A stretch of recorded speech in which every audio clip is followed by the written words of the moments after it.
अस्सलाम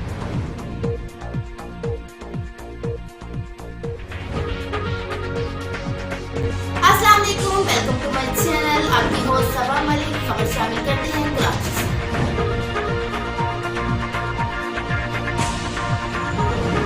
आप देख रहे हैं मिशन न्यूज़ पाकिस्तान की आवाज़। गोली चला दो, गोली चला दो, गोली चला दो।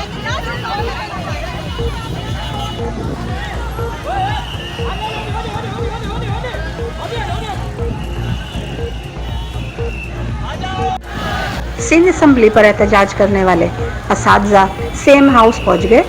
पुलिस की तमाम कोशिशें नाकाम। असातिज़ा ने PIDC के मकाम पर धरना दे दिया। ज़ेर हिरासत असातिज़ा को रिहा किया जाए। हेड मास्टर का मुतालबा। 25 हेड मास्टर्स ज़ेर हिरासत हैं। पुलिस ने असातिज़ा को तशद्दुद का निशाना बनाया। वज़ीर आला सिंध से ही अब मुज़ाकरात होंगे। 22 रोज से सरापा एहतजाज हैं। वज़ीर तालीम को खुद चलकर आने की तौफीक तो नहीं हुई। पुलिस की लाठीचार्ज से बेशुमार जख्मी हुए हैं। बेशतर असातिज़ा कहाँ हैं ताहाल मालूम नहीं हुआ। जस्टिस हम IBA के थ्रू असातिज़ा रिक्रूटमेंट हमारी हुई थी। हम चोर दरवाजे से नहीं आए, हम रेगुलर होना चाहते हैं।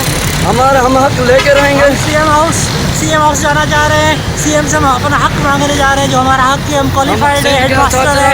हम 21 दिनों से प्रेस क्लब पर बैठे हुए हैं, कौमी असम्बली के मेन गेट पर बैठे, कोई हमारी बात नहीं सुन रहा है। कितने लोग यहाँ की तरफ आए? यहाँ तकरीबन 500 से ज़्यादा लोग आए हैं। फिर हम CM हाउस किसी भी हालत में पहुँचेंगे, जान पर खेल कर भी आज हमें पहुँच रहा है CM हाउस।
रिपोर्ट मोहम्मद शेर, मिशन न्यूज़ कराची।